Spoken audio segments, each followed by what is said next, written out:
চাপৰৰ ৰঙামাটিত উচ্ছেদৰ আশংকা উচ্ছেদৰ বাতৰিয়ে দিশহাৰা কৰিছে যুগ যুগ ধৰি বসবাস কৰা চচলাপাৰা গাঁৱৰ ৰাইজক উচ্ছেদৰ আতংকত ভুগি থকা চচলাপাৰা গাঁওবাসীৰ হৈ চাপৰ চক্ৰ বিষয়াক স্মাৰক পত্ৰ প্ৰদান কৰে কংগ্ৰেছৰ মুখপাত্ৰ ডক্টৰ অশ্বিনী কুমাৰ মহন্তই যুগ যুগ ধৰি বসবাস কৰি অহা দেশী জনগোষ্ঠী লোকসকলক উচ্ছেদৰ নামত হাৰাশাস্তি নকৰিবলৈ ৰাজ্য চৰকাৰক আহ্বান জনাই কংগ্ৰেছৰ নেতা অশ্বিনী কুমাৰ মহন্তই কংগ্ৰেছ নেতাগৰাকীয়ে সজাতি দল লগত লৈ চাপৰ চক্ৰ বিষয়াৰ জৰিয়তে এই স্মাৰক পত্ৰ প্ৰেৰণ কৰে ধুবুৰী জিলা আয়ুক্ত অভিভাৱক মন্ত্ৰী আৰু মুখ্যমন্ত্ৰীলৈ ব্যুৰো ৰিপৰ্ট অৰুণোদয় আসাম মই ডক্টৰ অশ্বিনী কুমাৰ মহন্ত অসম প্ৰদেশ কংগ্ৰেছ কমিটিৰ মই সিনিয়ৰ স্পোক্সপাৰ্সন হওঁ তাতো হল আপোনালোকে জানেই যে এইবাৰ আমাৰ ৰঙামাটি অঞ্চলত আৰু কলিমাৰী জেডপিসি আমি জিকিছো কংগ্ৰেছ দলে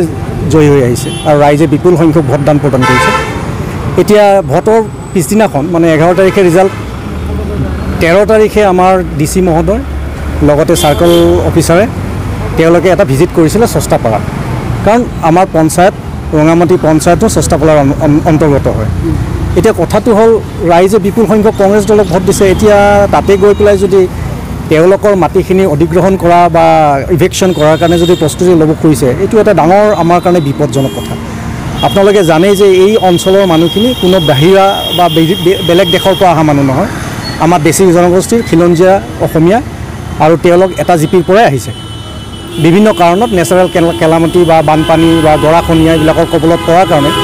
তেওঁলোকে এটা সেফ ঠাইত তেওঁলোকে বসতি প্ৰদান কৰিছে আৰু ইতিমধ্যে সেইখিনি অঞ্চলত 4খন স্কুল অংগনবাড়ী চেণ্টাৰ ইলেক্ট্ৰিচিটি জল জীৱন মিছন পাত্তা দিছে আৰু আপোনালোকে জানে তাতে আমাৰ চাহ বাগান আছে চাহ বাগান আকৌ স্মল টি অৰ্গানাইজেশ্যনৰ পৰা ৰিকগনাইজ কৰা আৰু 50ৰ পৰা 60 বছৰ কাল তেওঁলোকে ইয়াত বসবাস কৰি আছে প্ৰায় 3টা কাল তেওঁলোকে বসবাস কৰিছে এতিয়া এই অঞ্চলৰ মানুহৰ এনেকুৱা এটা অৱস্থা হৈছে ৰাতি টোপনি নোহোৱা হৈছে কাৰণ এই বৰষুণৰ সময়ত যদি ইভিকশ্যন কৰাৰ কাৰণে প্ৰস্তুতি লয় চৰকাৰে আৰু আপোনালোকে জানে চৰকাৰেতো কাৰো কথা নুশুনে সেইকাৰণে আমি ৰাইজৰ হৈ আমি ৰাইজৰ মানুহ তাৰপিছত কংগ্ৰেছ দলৰ আমাৰ মণ্ডল প্ৰেচিডেণ্টক আদি কৰি আমি ইয়াত আহিছোঁ আহি পেলাই এখন মেমৰেণ্ডাম প্ৰস্তুত কৰি তেখেতক আমি ছাবমিট কৰিছোঁ আৰু এই মেমৰেণ্ডামৰ প্ৰতিলিপি আমি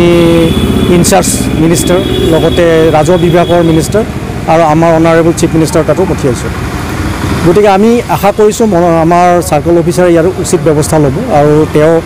সংশ্লিষ্ট অথৰিটিক জনাব যে এইখিনি অঞ্চলৰ মানুহ কোনো বাহিৰৰ পৰা অহা নাই তেওঁলোকে বসতি প্ৰদান কৰিছে আমাৰ খিলঞ্জীয়া মানুহ আৰু খিলঞ্জীয়া মানুহৰ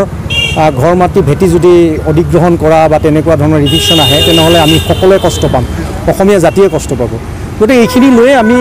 চাৰ্কেল অফিচাৰৰ ওচৰত আহিছোঁ এইখন মেমৰেণ্ডাম এইখন আমি আজি প্ৰস্তুত কৰি পেলাই তেখেতক ছাবমিট কৰিছোঁ আৰু আমি সৌহাৰ্যপূৰ্ণ এটা ডিছকাশ্যন হৈছে তেখেতৰ লগত আৰু তেখেতে আমাক তেখেতে কৈছে যে আমি তেখেতে যিমান পাৰে